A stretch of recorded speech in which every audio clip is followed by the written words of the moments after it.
A luz e as trevas. Nunca houve um contraste maior entre duas pessoas que andaram juntas na terra. Uma era a verdadeira luz que veio ao mundo, a outra era um agente do príncipe das trevas.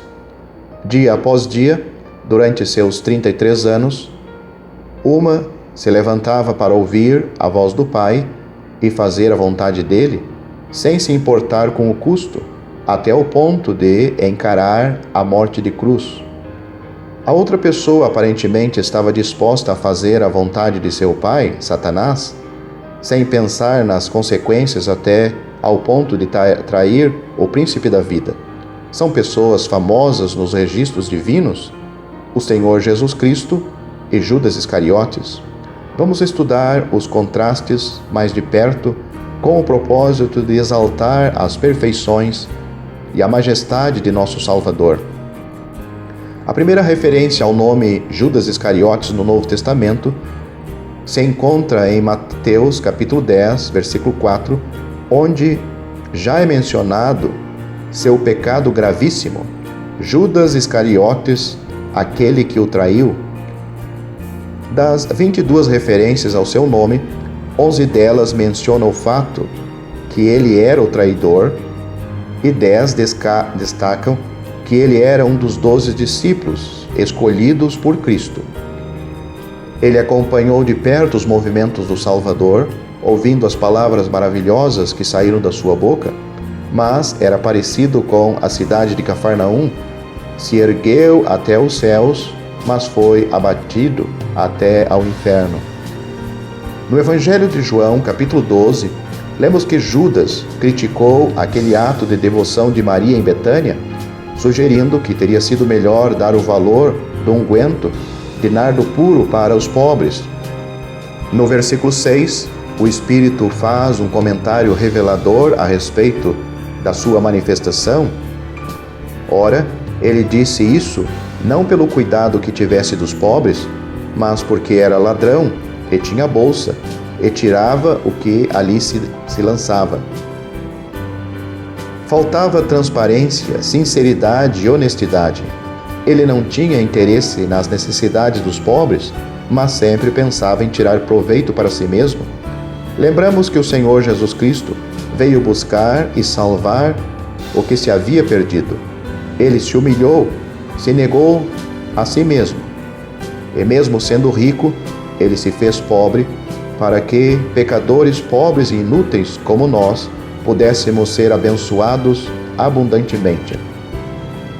Não houve nunca qualquer sinal de engano na sua boca, nem falta de transparência nas suas ações.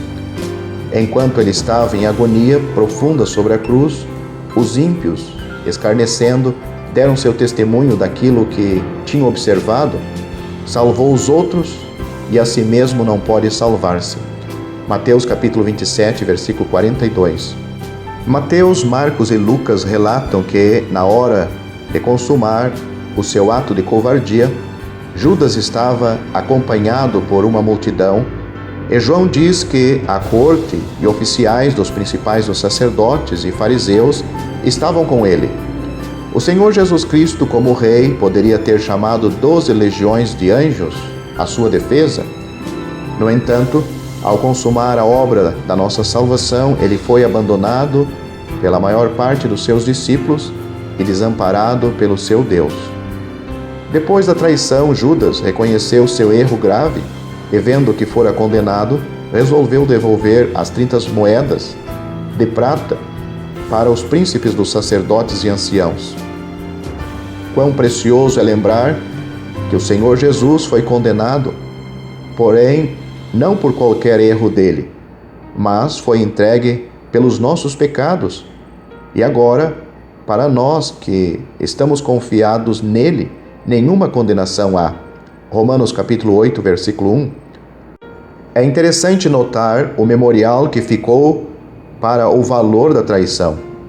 Com as 30 moedas de prata que Judas devolveu, os príncipes dos sacerdotes compraram o campo de um oleiro para o sepultamento de estrangeiros.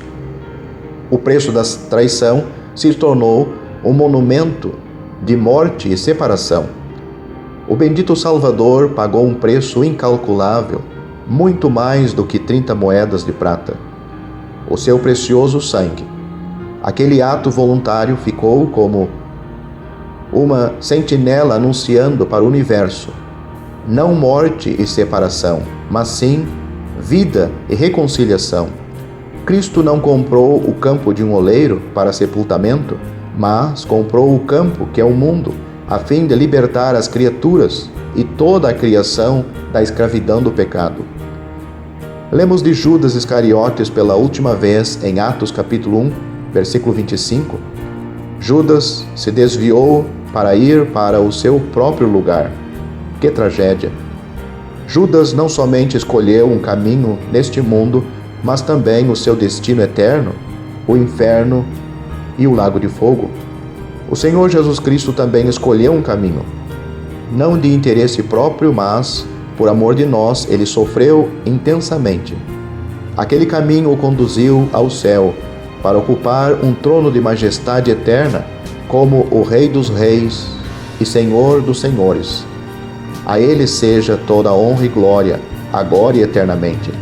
Que sejamos ajudados por Deus a fugir de todo tipo de egoísmo, desonestidade, infidelidade, engano, traição, insinceridade e tantos outros pecados personificados em Judas Iscariotes.